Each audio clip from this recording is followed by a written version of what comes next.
बोलते हैं कि हे राम, इनको सद्बुद्धि दें। क्या उस वक़्त वो डोम का बेटा हिंदू नहीं था, जब उसके कमर में झाड़ू और आँख पे पट्टा और हाथ में लाठी दिया जाता? यह सरकार सिर्फ़ और सिर्फ़ बँटवारे की सरकार है। ना ये हिंदुओं की है और ना यह मुसलमानों की है। ये किसी के भी नहीं है। नमस्कार, मैं धर्मेंद्र कुमार और आप न्यूज़ फॉर बिहार देख रहे हैं। अभी हमारे साथ बातचीत करने के लिए युवा राजद के प्रधान महासचिव अजय राय हैं। तो सबसे पहले तो आपका हमारे चैनल में बहुत-बहुत स्वागत। धन्यवाद आपका भी और आपके दर्शकों का। जैसा कि अभी राजद के द्वारा कार्यकर्ता जनसंवाद कार्यक्रम चलाया जा रहा है, इसका क्या उद्देश्य है और इससे क्या फ़ायदे हैं? देखिए, आगामी लोकसभा चुनाव 2024 विचारधारा का चुनाव है। देश में और बिहार में।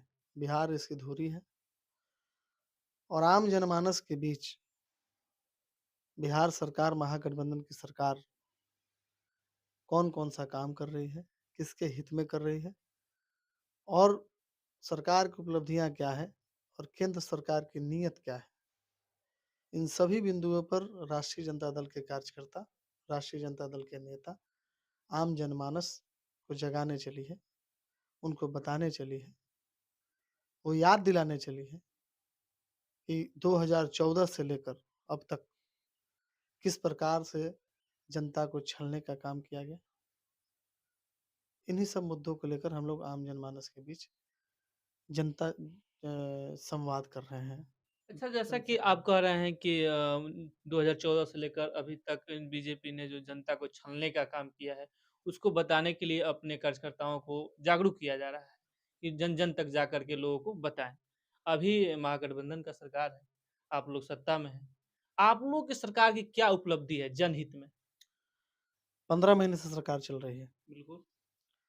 15 महीने में आप देखिए, माननीय तेजस्वी यादव उप मुख्यमंत्री हैं, माननीय मुख्यमंत्री नीतीश कुमार जी हैं और आप खुद आकलन करिए, आप तो मीडिया बंधुओं को पता हो। पहले एक ट्रेंड था कि सरकारी विद्यालयों में पढ़ाई नहीं होती, शिक्षक समय से नहीं आते, लेकिन आज वो खुद आप महसूस करिए पूरे बिहार में, ऐसा कौन-सा कंप्लेंट मिलता है कि शिक्षक टाइम से नहीं आते। आज शिक्षा की प्रणाली में सुधार हुआ, तो सबसे बड़ा परिवर्तन है। स्वास्थ्य विभाग में देखिए, सुपर 60 बड़े-बड़े अस्पतालों का निरीक्षण, इसके पहले भी तो स्वास्थ्य मंत्री हुआ करते थे बिहार में मंगल पांडे। कभी देखा आपने कि रात में घूम-घूम कर मरीजों का हाल-चाल पूछने, इस अस्पतालों की व्यवस्था देखने? आज पूरा बिहार इस दुनिया में इतिहास रच चुका कि महज़ 15 महीनों में 5 लाख से ऊपर लोगों को हमने नौकरी दिया है। वो शिक्षा विभाग हो, स्वास्थ्य विभाग हो या अन्य विभागों को मिलाकर। ये कभी नहीं हुआ कि गांधी मैदान में 1,20,000, फिर आज 1 लाख लोगों को 2 दिन पहले नीतीश कुमार जी ने दिया। ये आपने कभी परिकल्पना नहीं किया होगा कि इस प्रकार से महज़ 3 से 4 महीनों में शिक्षा विभाग ऐसा काम करेगा और लोगों को रोज़गार देगा। यह सरकार सिर्फ़ और सिर्फ़ बँटवारे की सरकार है। ना ये हिंदुओं की है और ना यह मुसलमानों की है। ये किसी के भी नहीं है। ये सिर्फ़ वोट बैंक के लिए ये सारा काम कर रहे हैं। इसलिए यह भारत का इतिहास और भारत का भूगोल ख़त्म करने के लिए आए हैं। ये नष्ट करने के लिए आए हैं।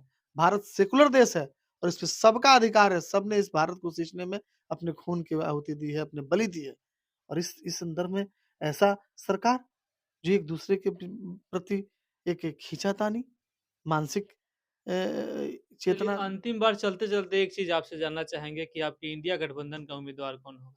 इंडिया गठबंधन का उम्मीदवार आम जनता होगा। जनता तय करेगी। इंडिया गठबंधन में कोई भी नेता स्वार्थ के साथ नहीं है। हर एक परित्याग करने को तैयार है। यह इंडिया गठबंधन जीत-हार के लिए नहीं बना।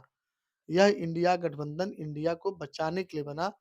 भारत की सभ्यता, भारत की संस्कृति और भारत माता को जलने से बचाने के लिए बना है, ताकि अब ये बर्दाश्त से बाहर है, इसलिए अच्छा, क्या लगता है कि इस बार आप लोग बीजेपी को मात दे पाइएगा? क्या इस बार सरकार बना पाइएगा? भैया हमने कहा कि ये बिहार की धरती है और बिहार की धरती जो है ना, यहीं से शुरुआत होती है सत्ता परिवर्तन की। आप जेपी के इतिहास को पढ़िए, आपको पता चलेगा। इसलिए तानाशाह ना चला है इस देश में, ना तानाशाह चलेगा। निश्चित रूप से महागठबंधन पूरे देश में इस बार एक होकर और बीजेपी को यहाँ से भगाने। बहुत-बहुत धन्यवाद। तो आप देख रहे थे कि युवा राजद के जिला महासचिव, प्रधान महासचिव हैं अजय राय जी, जिन्होंने अपनी बात को बखूबी से पूरे बेबाकी से रखा। तो फिलहाल इतना ही। आपको यह खबर कैसी लगी कमेंट करके अपनी प्रतिक्रिया कमेंट बॉक्स में ज़रूर दें। तब तक के लिए बहुत-बहुत धन्यवाद।